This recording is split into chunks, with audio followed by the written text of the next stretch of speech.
মামলা দিয়ে আল্লাহর কোরআন বলবে, ওগো আল্লাহ, এই বান্দাটা তোমার কালাম আমি আমার হক আদায় করে নাই, ফাকজি বাইনি ওয়া বাইনা আবদাক।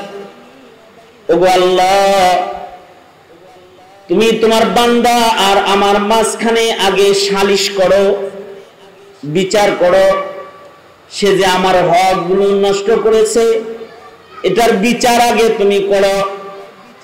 তুমি যদি বিচার না করো, তাহলে আমি কিন্তু তোমার বান্দার রাস্তা ছাড়বো না, তাকে কিন্তু জান্নাতে যাইতে দিব না। আমি এই যে আটকায় দিলাম এই যে তারে, আমাদেরকে যেন আল্লাহ তাআলা আটকায় না দেয়। অতটুকুন পরিমাণ কোরআন শিক্ষা করা, কোরআন যারা বুঝে তাদের কাছ থেকে কোরআনের আমল শিখে অতটুকুন আমল করা, যেন আমরা আটকা বেড়ে না যাই, মামলার আসামি না হয়ে যায়। যুব সমাজ, আপনারা যারা এখানে আসছেন, আপনারা কোরআন মজিদ বিশুদ্ধ করে শিখবেন ইনশাআল্লাহ। বলেন, আওয়াজ করে বলেন ইনশাআল্লাহ। 20টা দিন বের করা যায় না আল্লাহর আযাব থেকে বাঁচার জন্য? হাসরের ময়দানের বিচারে যেন আমরা শরণ না পাই, বেজ্জত থেকে বাঁচার জন্য 20 দিন। লকডাউনে 5 মাস রইলাম, তাতে কষ্ট হলো না, নুরানিতে যে 20 দিন থাকতে কষ্ট না? 20 দিনের একটা কোর্স করেন না নুরানিতে যে 20 দিন, মাত্র 20 দিন। 20 দিনের একটা কোর্স করলেই তো আপনার কোরআন মজিদ ঠিক হয়ে যাবে। এতটুকুন সময় বাইর করবেন না? এতটুকুন সময় বাইর করতে যদি ব্যর্থ হন, তো আপনার পথ মনে রাখেন কবরে যাওয়ার পরে অন্যরকম হবে। এ কারণে নিজেরা হায়াতে কিছু সময়কে মূল্যায়ন করুন কোরআন শিক্ষা গ্রহণ করার জন্য।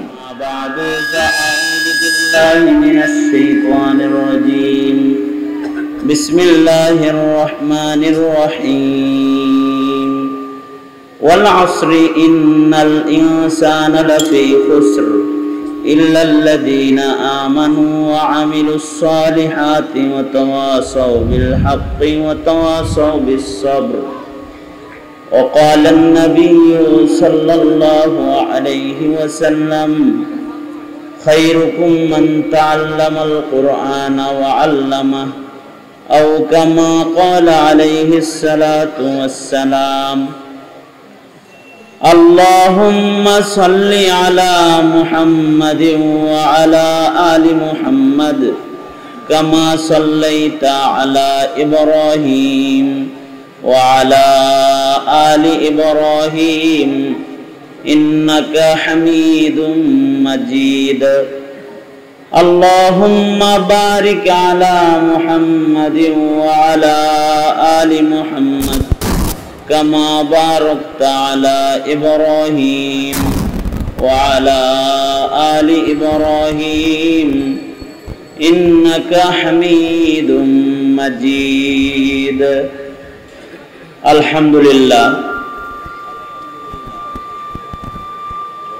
আন-নাবিল মাদ্রাসা আয়োজিত হাফেজ ছাত্রদের দস্তরবন্দি উপলক্ষে মহতি মাহফিল, দোয়া মাহফিল। হাফেজ ইসমাইল আন্তর্জাতিক একজন হাফেজে কোরআন, সুনাম সুখ্যাতি আছে। শিক্ষক হিসেবে হিফজের এই শোবাতে যে সময়, যে কয়েকটা বছর তিনি মেহনত করেছেন, ইসমাইল সাহেবের মেহনতে যে সকল ছেলেরা হিফজ সম্পন্ন করেছে, এদের সকলকে আজকে যারা ইসমাইল সাহেবের ছাত্র অথবা আন-নাবিলে যারা এই কয়েক বছরে হিফজ সম্পন্ন করেছে, তাদের সবাইকে একসাথে পাগড়ি প্রদানের ইন্তজাম করা হয়েছে। এই মোবারক এই মজলিসে অনেক উলামা হযরতগণ আসছেন, অনেক বড় বড় আলেম উলামারা আসছেন, মুফাসসিরে কোরআনগণ আসছেন, দূর দারাজ থেকে সফর করেও অনেক আলেম উলামারা আসছেন। এই মোবারক এই মজলিসে আমরা যারা উপস্থিত হয়েছি, আল্লাহ আমাদেরকে আনছেন, এই জন্য শুকরিয়া আদায় করি আলহামদুলিল্লাহ। যাদের মাথায় পাগড়ি দেওয়া হয়েছে তাদেরকে আল্লাহ তাআলা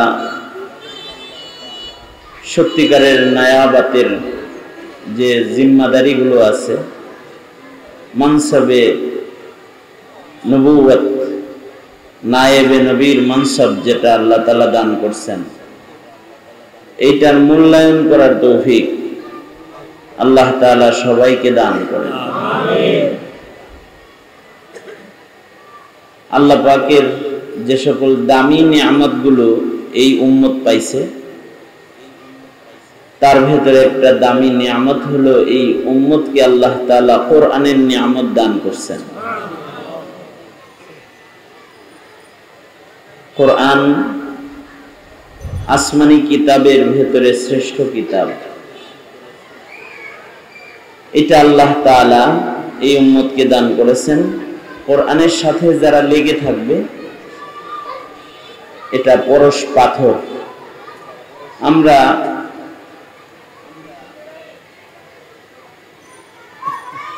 গল্প শুনেছি যে এমন একটা পাথর আছে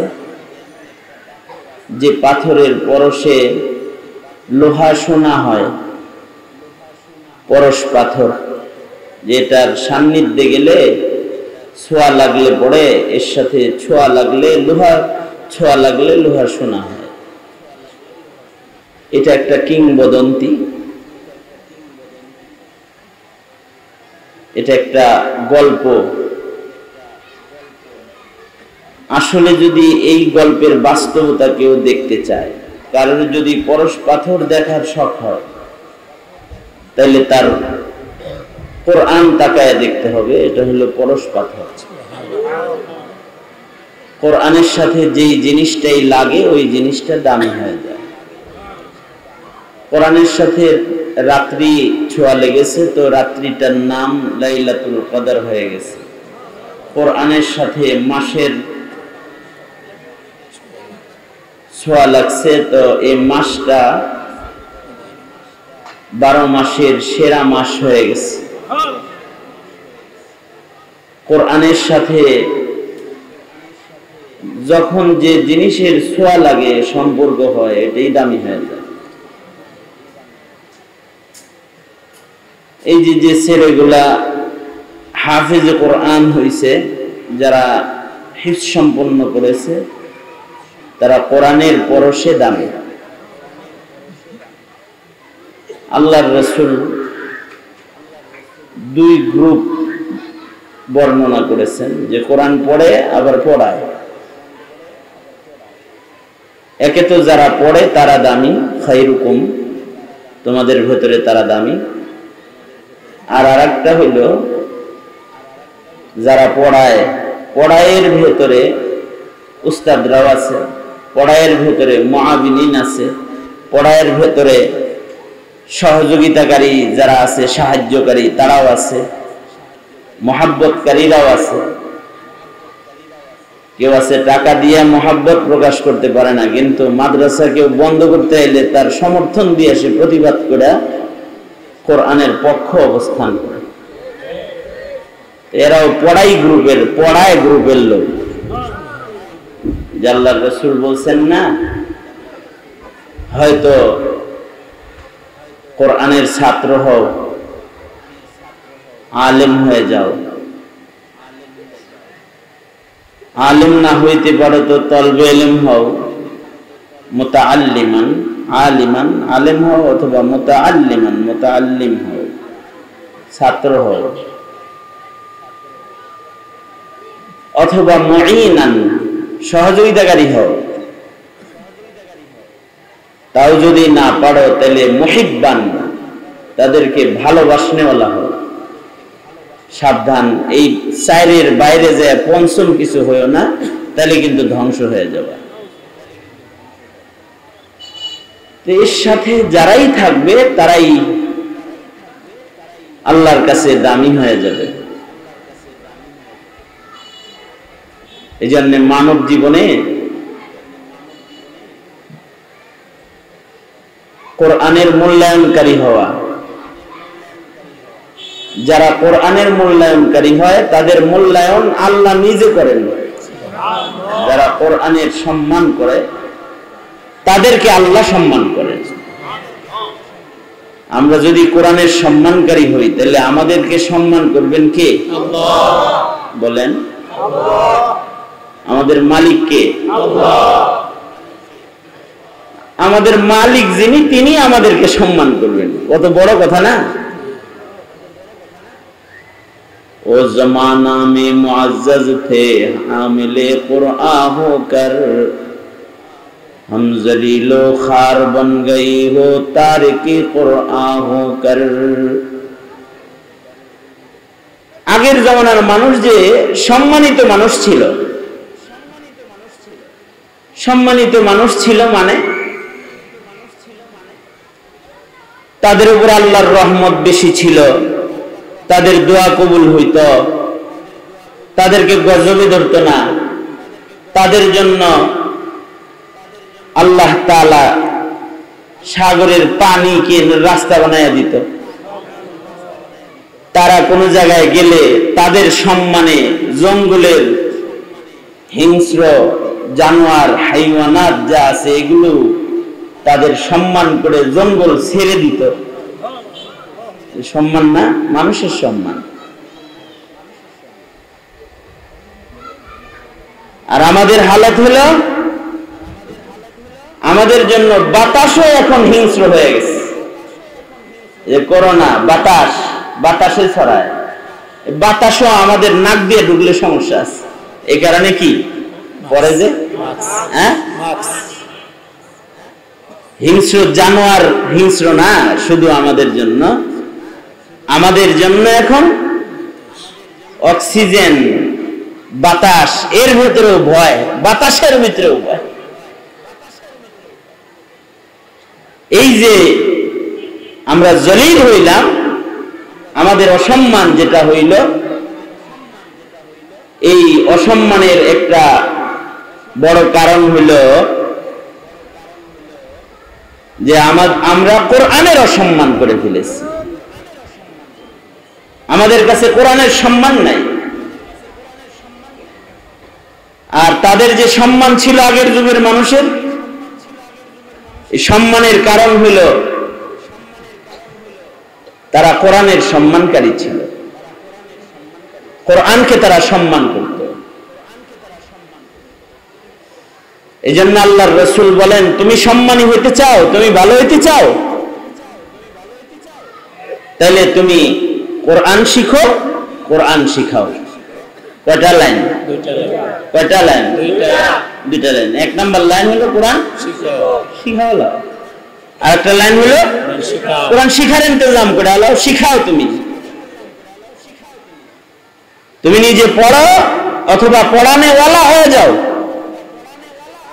এই দুই জায়গায় চলে যাবে তো তুমি মানুষের ভেতরে ভালো মানুষ হয়ে যাবা। খায়রুকুম, তোমাদের মধ্যে তারা সবচেয়ে ভালো যারা কোরআন পড়ে, যারা কোরআন পড়ায়। নিজেরা কোরআন মজিদ পড়ার চেষ্টা করা। তালবে ইলম যারা আছে তারা তো পারে, কিন্তু যুব সমাজ আপনারা যারা এখানে আসছেন এদের অনেকেই আছেন কোরআন শরীফ পড়তে পারেন না। আছেন না এরকম? এখানে আছেন, কোরআন পড়নেওয়ালা হয়ে যান, কোরআন শরীফ পড়া শিখেন। পুরাটা পড়তে হইব না, যেইটুক সহজ লাগে আপনার কাছে সেইটুক পড়েন, তাও পড়েন। ফাকরাউ মা তায়াসসারা মিনাল কোরআন, যেই সূরাটা সহজ লাগে সেইটা পড়ো, যেই আয়াত সহজ লাগে সেই আয়াত পড়ো। আপনার কাছে সূরা কাহাফ পড়ার যোগ্যতা নাই, শুক্রবার কালকে ইয়াউমুল জুমআতে সূরা কাহাফের তিলাওয়াতের ফজিলত অনেক, আপনি এটা পড়তে পারতেছেন না, কঠিন আপনার জন্য। ঠিক আছে, তাহলে ইখলাস পড়েন, কুল হুয়াল্লাহ পড়েন, মা তায়াসসারা মিনাল কোরআন, যেই জায়গায় সহজ লাগে সেখান থেকে হইলেও পড়ো। কাজের ফাঁকে পড়তে পারেন না, তাই যেই জায়গাগুলো সোজা সোজা আছে, যা কাজ করতে করতেও পড়ন যায় সেগুলো পড়েন। কাজ করতে করতে কোরআন মজিদ পড়ন যায় না? কাজ করতে করতেও কোরআন মজিদ পড়ন যায়, রান্না করতে করতেও কোরআন মজিদ পড়ন যায়। আমার মাকে বহুত দেখছি, সকাল ভোর বেলায় চলে যাবে, আব্বা চলে যাবে বাসা থেকে, তো রুটি বানাইতেছে ভোরবেলায় আর সূরা ইয়াসিন পড়তেছে, রুটি বানাইতেছে আর পড়তেছে। সকালবেলা ফজরের পরে আমল বৈশা পড়তে গেলে আব্বা না খায়া চলে যাইব, নাস্তা বানায় খাওয়া বিদায় করতে হইব, তরকারি রান্না করতেছে, ডিম ভাজতেছে অথবা রুটি বানাইতেছে, আর কোরআন মাজিদ যেগুলো মুখস্থ আছে ওইগুলো পড়তেছে। আগের জামানার আমাদের মহিলারা তো এরকমই ছিল, তাদের ভেতরে এই আমলের জজবা ছিল, তারা কোরআন পড়ত। সকালবেলায় ঘুম ভাঙতো কোরআনের আওয়াজের তেলাওয়াত শুনে, ঘরের ভেতরে ঘরে ঘুমাইতেছি ছোট তখন আমরা, তো আমার মার কাছে দেখতাম এলাকার 50-60 জন ছাত্রী হয়ে যেত, যারা এসে সকালবেলায় কোরআন শরীফ পড়তো আমার মার কাছে। বাড়ির উঠানে একটা মাদ্রাসা, সকালবেলার সুবহি ওয়াক্ত বাড়ির উঠানে, এটা জন্মের পর থেকে দেখাইছে। সকালবেলায় ঘুম ভাঙতো কোরআন শরীফের তেলাওয়াতের আওয়াজ শুনে। এখন ঘুম ভাঙ্গে মোবাইলের রিংটোনের আওয়াজ শুই না, গান বাদ্যের আওয়াজ শুই না, নাটক সিনেমার আওয়াজ শুই না, পাপাচারের আওয়াজ শুই না, গুনাহের আওয়াজে আমাদের ঘুম ভাঙ্গে। এই তো হাল আমাদের। তা আমরা জলিল খার হব না তো কারা খার হইব, কারা জলিল হইব? वो जमाना में मुअज़्ज़ज़ थे हामिले कुरआन होकर,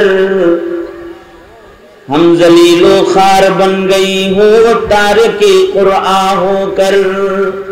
এটা ইকো বন্ধ করতে পারেন না।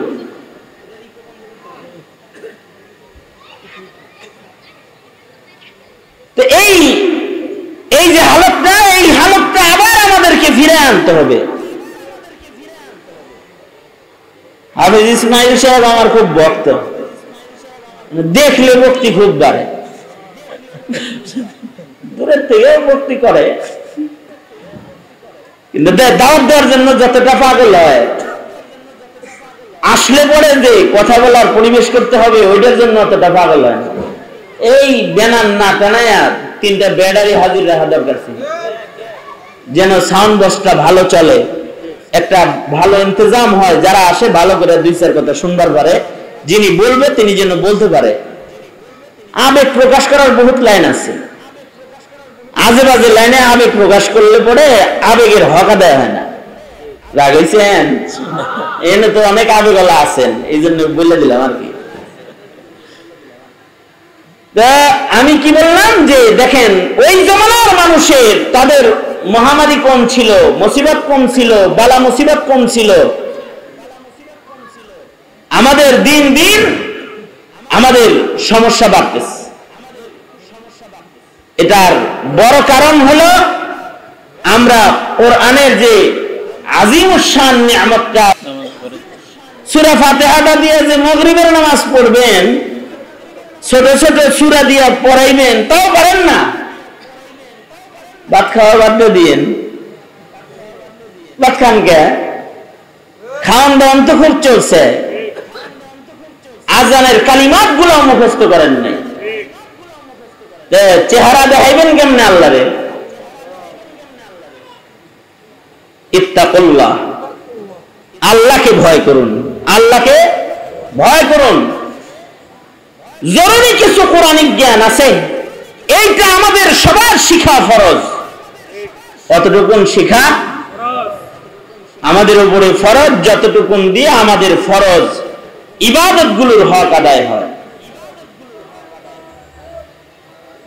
এই যে হক আদায় করবেন, এটা বিশুদ্ধ তিলাওয়াত না হলে হবে না।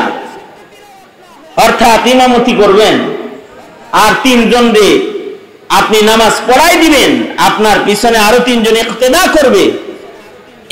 এই যোগ্যতা হার মুসলমানের দরকার।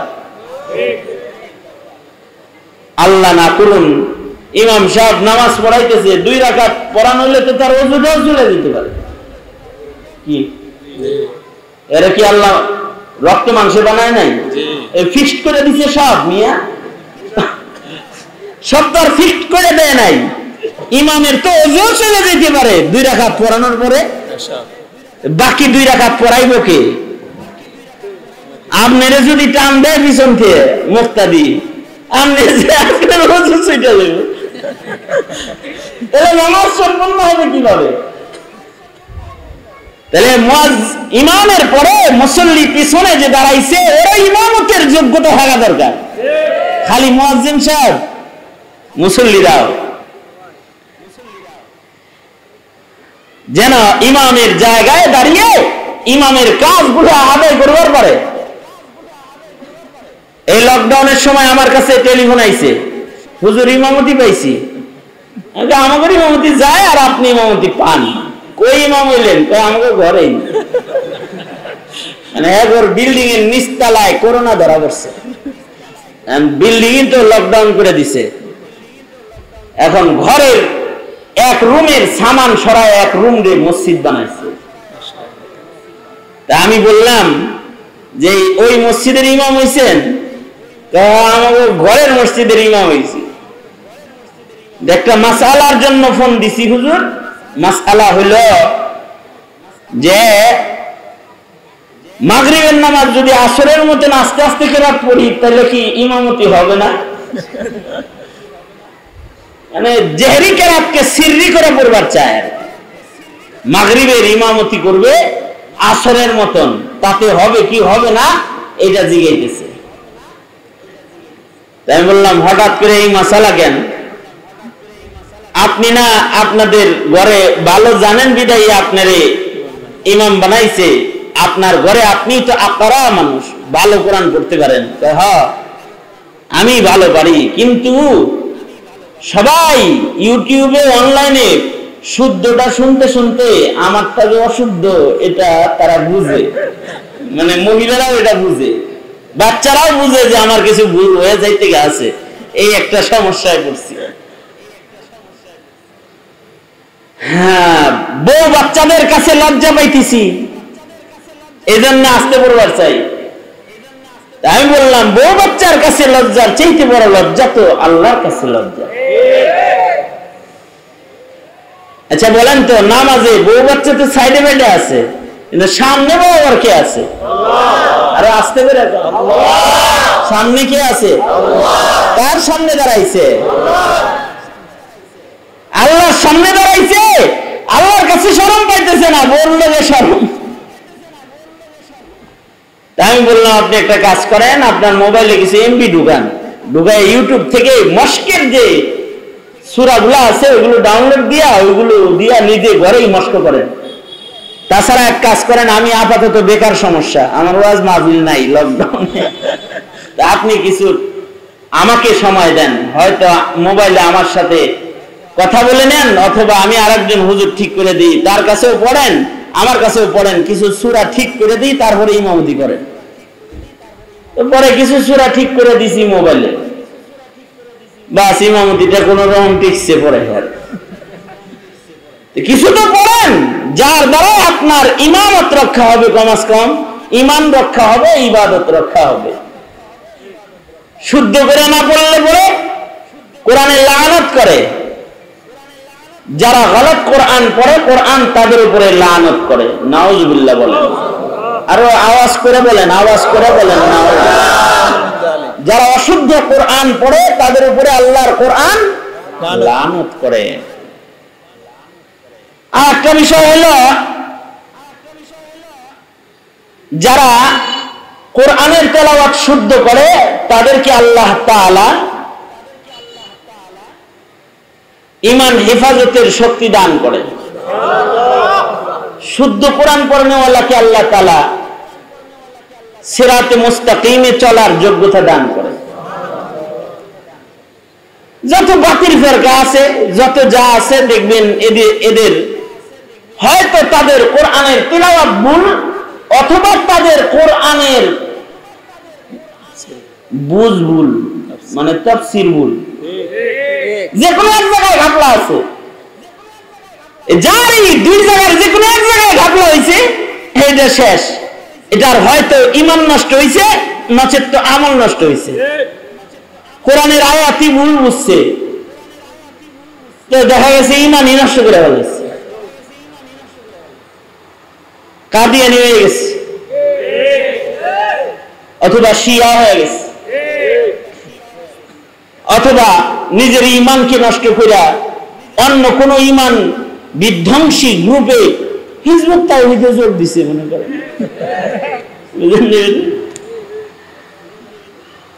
তাফসীর ভুল পড়ছে। এ কারণে আল্লাহ তাআলা কোরআনের তিলাওয়াত যেমন নাজিল করছেন, তাফসীরও নাজিল করছেন। আল্লাহর রাসূলের কাছ থেকে হুবহু তাফসীর সাহাবীরা শিখছেন। তাফসীরও সাহাবীদের শিখাইছেন আল্লাহর নবী। এই উভয়টা যখন কারো ঠিক হয়, তখন তার ঈমান হেফাজত হয়, তার আমল হেফাজত হয়। তাইলে কোরআনের তিলাওয়াতই শুধু হেফাজত দরকার না, কোরআনের শিক্ষারও হেফাজত দরকার, কোরআন বুঝার সিলসিলারও হেফাজত দরকার। হেফজখানায় কোরআন পড়ানো হয়, আর দাওরা পর্যন্ত যে বড় মাদ্রাসা, ওখানে কোরআন বুঝানো হয়, কোরআন বুঝানো হয়। বুঝটা যদি সহি কায়দায় হয়ে যায়, তাইলে সে সিরাতে মুস্তাকিমে চলা তার জন্য আসান হয়ে যায়। এই উভয় দল, যারা কোরআন পড়তে পারে না আর যারা কোরআনের বিশুদ্ধ বুঝতে পারে না, এরাই বিপথে চলে যায়। এ কারণে পড়তেও হয় সহি, আর কোরআনের উপরে আমল করতেও হয় সহি। এটা হলো 4 নম্বর হক, কোরআনের উপরে আমল সহি করে করা। এই 4 হক যারা আদায় করবে, ময়দানে মাহশারে কোরআন তাদের জন্য শাফাআত করবে। আর যদি এই 4 হকের কোন একটা আদায়ে ব্যর্থ হয়, তাহলে কোরআন নিজে আল্লাহর আদালতে মামলা দিবে। হাসরে মামলা দিয়ে আল্লাহর কোরআন বলবে, ওগো আল্লাহ, এই বান্দাটা তোমার কালাম, আমি আমার হক আদায় করে নাই, ফাকজি বাইনি ওয়া বাইনা আবদাক। ওগো আল্লাহ, তুমি তোমার বান্দা আর আমার মাঝখানে আগে সালিশ করো, বিচার করো। সে যে আমার হক গুলো নষ্ট করেছে, এটার বিচার আগে তুমি করো। তুমি যদি বিচার না করো, তাহলে আমি কিন্তু তোমার বান্দার রাস্তা ছাড়বো না, তাকে কিন্তু জান্নাতে যাইতে দিব না। আমি এই যে আটকায় দিলাম এই যে তারে, আমাদেরকে যেন আল্লাহ তাআলা আটকায় না দেয়। অতটুকুন পরিমাণ কোরআন শিক্ষা করা, কোরআন যারা বুঝে তাদের কাছ থেকে কোরআনের আমল শিখে অতটুকুন আমল করা, যেন আমরা আটকা বেড়ে না যাই, মামলার আসামি না হয়ে যায়। যুব সমাজ, আপনারা যারা এখানে আসছেন, আপনারা কোরআন মজিদ বিশুদ্ধ করে শিখবেন ইনশাআল্লাহ। বলেন, আওয়াজ করে বলেন ইনশাআল্লাহ। 20টা দিন বের করা যায় না আল্লাহর আযাব থেকে বাঁচার জন্য? হাসরের ময়দানের বিচারে যেন আমরা শরণ না পাই বেজ্জত থেকে বাঁচার জন্য 20 দিন। লকডাউনে 5 মাস রইলাম, তাতে কষ্ট হলো না, নুরানিতে যে 20 দিন থাকতে কষ্ট না। 20 দিনের একটা কোর্স করেন না নুরানিতে যে 20 দিন, মাত্র 20 দিন, 20 দিনের একটা কোর্স করলেই তো আপনার কোরআন মাজিদ ঠিক হয়ে যাবে। এতটুকুন সময় বাইর করবেন না, এতটুকুন সময় বাইর করতে যদি ব্যর্থ হন তো আপনার পথ মনে রাখেন কবরে যাওয়ার পরে অন্যরকম হবে। এ কারণে নিজেরা হায়াতে কিছু সময়কে মূল্যায়ন করুন কোরআন শিক্ষা গ্রহণ করার জন্য।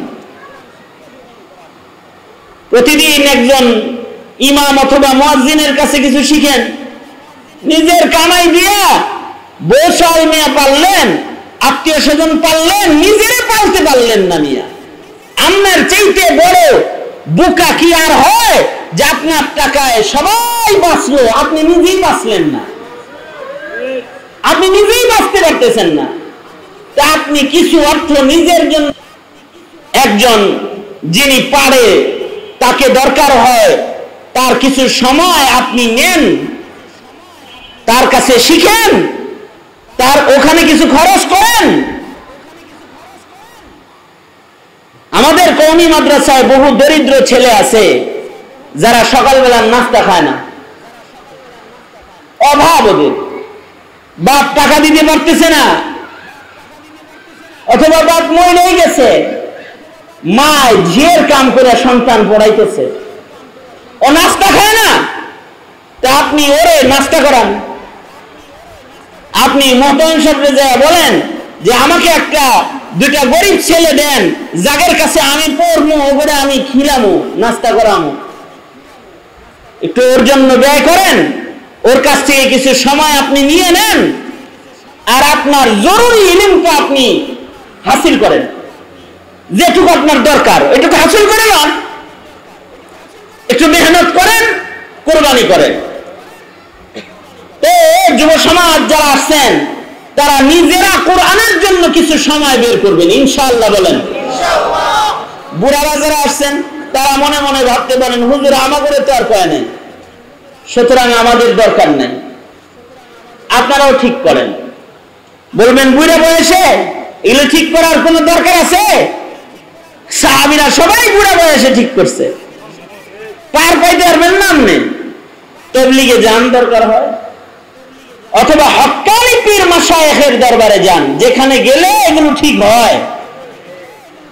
এমন জায়গায় যায় বয়ে থাকেন মিয়া, যেখানে গেলে পরে এগুলো ঠিক হয় না, খালি খাওয়ান আর খাওয়ান, খাওয়ান আর খাওয়ান, হেনে দেবেন, তাইলে তো আর আপনার এই উন্নতি আর হবে না। এই লাইনের কিছু উন্নতি করেন, কোরআন শিখেন, কোরআনের বিশুদ্ধ আমল শিখেন, এগুলো হক। এই হক যারা আদায় করবে, সরকার বলেন আল্লাহর কোরআন তাদের জন্য ময়দানে মাহশারে শাফাআত করবে, কোরআনের শাফাআত তাদের নসিব হবে। আল্লাহ তাআলা আমাদের সবাইকে কোরআনের হক আদায় করার তৌফিক দান করুন, বলুন আমিন। এটা হলো একটা কথা বললাম।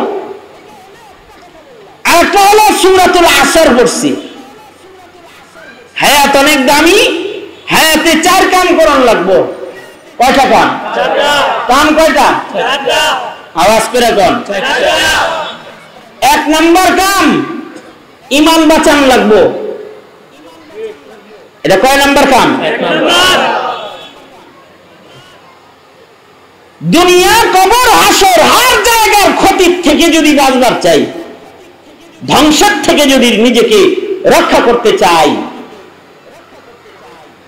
তাহলে আমাদেরকে 4 ধনের মালিক হতে হবে, 4 কাজ করতে হবে, 4টা কাম করতে হবে। 1 নাম্বার কাম ঈমান হেফাজত করতে হবে। ঈমান হেফাজত করে কেউ যদি করোনায় মরে যায়, তাও সে শহীদি মরণ নিয়ে জান্নাতে চলে যায়। সুবহানাল্লাহ। আস্তে করে কোন বুঝাইতে পারছি আমি? ঈমান হেফাজত করে তার করোনা হয়ে গেছে মনে করেন, আল্লাহ ঘরে করোনায় মরণ দিলে পরে হইতে পারে না, মহামারীর আক্রমণে শিকার হয়ে গেছে, কিন্তু সে তার ঈমান রক্ষা করে চলছে, তাইলে সে শহীদই মরণ পেয়ে গেছে। মহামারীতে যারা মারা যায় এরাও হুকমান শহীদ, শহীদদের খাতায় তাদের নাম চলে যায়। শর্ত হইলে ঈমানই মত লাগবো, ঈমান ছাড়া হইলে না। এজন্য আমাদের হায়াতে 1 নাম্বার কাম ঈমান বাঁচাও। 1 নাম্বার কাম কি? জোরে বলেন, আরো জোরে করে বলেন, ঈমান বাঁচাও। ঈমান নেওয়ার জন্য কিন্তু বহুত গ্রুপ আছে, ঈমান চুরি করার জন্য বহুত ডাকাত আছে, বহুত চোর আছে, ঈমানের দৌলত ছিনতাই করার জন্য বহুত জালেম আছে, যারা আপনার ঈমান নেওয়ার জন্য ডানে বামে সামনে পিছনে আপনার ঈমানের উপরে আক্রমণ করার জন্য দাঁড়ায় রয়েছে। ঈমান তো দামি জিনিস, দামি জিনিসের উপরে নজর পড়বে না। যার কাছে দামি জিনিস থাকে তার উপরে অনেকের নজর পড়ে, মুমিনের উপরে সারা দুনিয়ার কাফেরের নজর। হ্যাঁ, আমরা এই গরিব দেশে বসবাস করি, বাংলাদেশি খুব ধনী দেশ, কথা বলেন না কেন, খুব ধনী দেশ, ছোট্ট একটা দেশে বাসিন্দা আমরা। না আমাদের পারমাণবিক শক্তি আছে, না আমাদের অ্যাটমিক শক্তি, অস্ত্রের শক্তি ওগুলো আছে কিছু, আমরা তো এমনি দুর্বল দেশ।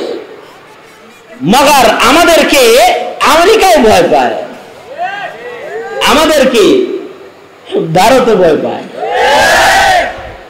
ভারত খামাখাই ভয় পায়। ভয় পায় কেন? ভয় পায়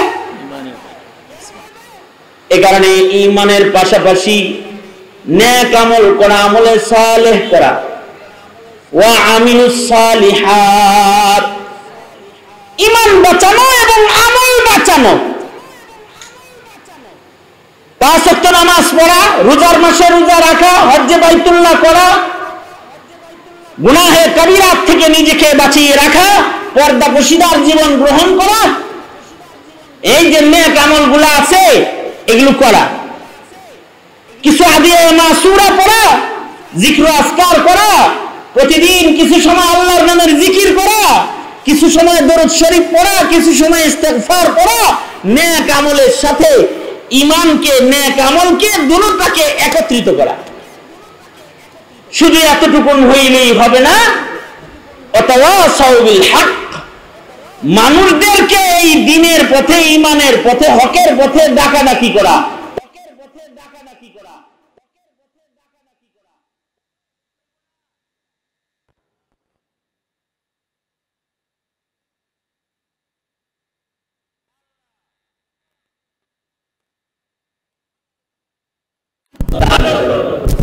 আমিন। আলহামদুলিল্লাহি রাব্বিল আলামিন, والصلاة والسلام على سيد الأنبياء والمرسلين محمد وعلى آله وأصحابه أجمعين. ربنا آتنا في الدنيا حسنة وفي الآخرة حسنة وقنا عذاب النار. ربنا ظلمنا أنفسنا وإن لم تغفر لنا وترحمنا لنكونن من الخاسرين. اللهم إنا نعوذ بك من البرص والجنون والجذام ومن سيء الأسقام. لا إله إلا أنت سبحانك إني كنت من الظالمين. رب العالمين পাগড়ি প্রদান মাহফিল, 35টা ছেলেকে পাগড়ি দেওয়া হয়েছে, এদের কেউ কেউ আলেমে দ্বীন হয়ে গেছে। রব্বুল আলামিন কিছু নসিহত তোমার বান্দাদের কানে পৌঁছে দেওয়া হয়েছে, ভিক্ষুকের মতো দুটো হাত বাড়ায় ধরেছি। আল্লাহ মেহেরবানি করে আমাদের জিন্দেগীর সব গুনাহ তুমি মাফ করে দাও আল্লাহ। রব্বুল আলামিন আন-নবীল মাদ্রাসা ইয়া আল্লাহ এই মাদ্রাসার জন্য এই বাণীওয়ালা হাজী সাহেবের অনেক কুরবানি, রব্বুল আলামিন তার কুরবানিগুলো তুমি কবুল মঞ্জুর করে নাও। এই মাদ্রাসার স্থায়ী জায়গার ইন্তজাম মাদ্রাসার নামে তুমি করে দাও। মাদ্রাসার প্রতিষ্ঠাতা সহকারে মাদ্রাসায় যারা সহযোগিতা করেছে করে সকলকে তোমার মদদ তোমার নিয়ামত তুমি দান করো আল্লাহ। এই মাদ্রাসার ছাত্রছাত্রীদের কিরামকে ইখলাস দান করো, আমাদের সকলকে খুলুস নিয়তের নিয়ামত তুমি দান করো আল্লাহ। রব্বুল আলামিন হর কিসমের কবিরা সগীরা গুনাহ থেকে তুমি আমাদের রক্ষা করো। রব্বুল আলামিন যে ছেলেগুলার মাথায় পাগড়ি প্রদান করা হয়েছে এ আল্লাহ ওদেরকে আসমানের নায়েবে নবীর মানসাবে তুমি ওদের নাম উঠায়া খাতায় লিখে নাও আল্লাহ। ময়দানে মাহশারে সম্মানের আসন দিয়ে তাদের দাঁড় করায় দিও এ আল্লাহ। আয় রব্বুল আলামিন কার কি হাজত কার কি জরুরত তুমি জানো, সবার মনের নেক বাসনাগুলো পুরা করে দাও ইয়া আল্লাহ। বেপনাহকে পানাহ দাও, বেরুজিকে রুজি দান করো আল্লাহ। দুনিয়ার শান্তি দূর করে আল্লাহ তুমি শান্তির ফয়সালা করে দাও। জুমারাত আমাদের দোয়া মেহেরবানি করে তুমি কবুল মঞ্জুর করে নাও আল্লাহ। রব্বুল আলামিন করোনা মহামারীতে যাদের মৃত্যু হয়ে গেছে তাদের শাহাদাত দাও, যারা আক্রান্ত তাদের শিফা দাও। হর কিসমের পেরেশানি থেকে আমাদের সবাইকে তুমি বাঁচাও রব্বুল আলামিন। ইয়া আল্লাহ ওগো মালিক, অনেকেই দোয়া চেয়েছে, যারা দোয়ার হক রাখে আশা রাখে সবার হকে তুমি দোয়া কবুল মঞ্জুর করে নাও রব্বুল আলামিন। কত মানুষ আমরা হারায় ফেলেছি, শেখুল ইসলাম আল্লামা আহমদ শফি রহমাতুল্লাহ আলাইহি হারায় ফেলেছি আল্লাহ। ইয়া আল্লাহ পৃথিবীর বড় বিশ্ব বরেণ্য আলেমে দ্বীনের অন্যতম একজন আলেমে দ্বীন মুরব্বী ইয়া আল্লাহ রব্বুল আলামিন তুমি তোমার বান্দাকে তোমার জান্নাতের আলিশান জায়গায় নিয়ে গেছো রব্বুল আলামিন। ইয়া আল্লাহ মেহেরবানি করে হুজুরের দারাজাতকে তুমি বুলন্দ করে দাও আল্লাহ। আরো যত মুরব্বীরা আমাদের কবরে চলে গেছে সবার দারাজাত বুলন্দ করে দাও রব্বুল আলামিন। ইয়া আল্লাহ আমরা যারা হাত তুলেছি আমাদের অনেকের মা বাবা অন্ধকার কবরে চলে গেছে, যাদের মা নাই যাদের বাপ নাই তাদের মা বাবার কবরগুলা জান্নাতের বাগান বানায় দাও। যাদের পিতা মাতা আছে হায়াত বানায় দাও, বেশি বেশি করে খেদমত করতে পারে তৌফিক দান করো ইয়া আল্লাহ। সকলের জন্য যত কল্যাণ সব তুমি দাও, অকল্যাণ মঙ্গল হইতে ধরে ধরে আমাদেরকে তুমি বাঁচাও রব্বুল আলামিন। আবার তোমার কাছে দরখাস্ত আন্নাবিল মাদ্রাসাকে কবুল মঞ্জুর করে নাও, স্থায়ী জায়গার ইন্তজাম করে দাও ইয়া আল্লাহ। আজকের মাহফিলের সভাপতি ইয়া আল্লাহ হাজী সাহেব যার বাড়িতে মাদ্রাসাটা চলছে রব্বুল আলামিন তাকে তুমি দিনের জন্য কবুল মঞ্জুর করে নাও। তার আলোয়াল যারা কবরে চলে গেছে তাদের মাফ করে দাও, যারা অসুস্থ আছে তাদের সুস্থ করে দাও। আমন সালামতের জিন্দেগি তুমি তাকে নসিব করো রব্বুল আলামিন। আল্লাহ মাদারিসে কওমিয়ার ঐতিহ্যকে তুমি রক্ষা করো আল্লাহ। দেওবন্দিয়তের মর্যাদা হেফাজত করবার তৌফিক তুমি আমাদের সবাইকে দান করো আল্লাহ।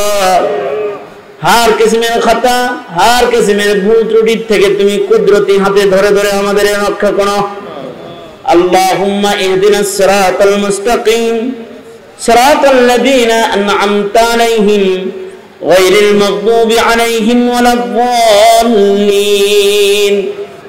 সুবহানা রাব্বিকা রাব্বিল ইজ্জাতি আম্মা ইয়াসিফুন ওয়া সালামুন আলাল মুরসালিন ওয়ালহামদুলিল্লাহি রাব্বিল আলামিন। আমিন আমিন বিরহমাতিকা ইয়া আরহামার রাহিমিন।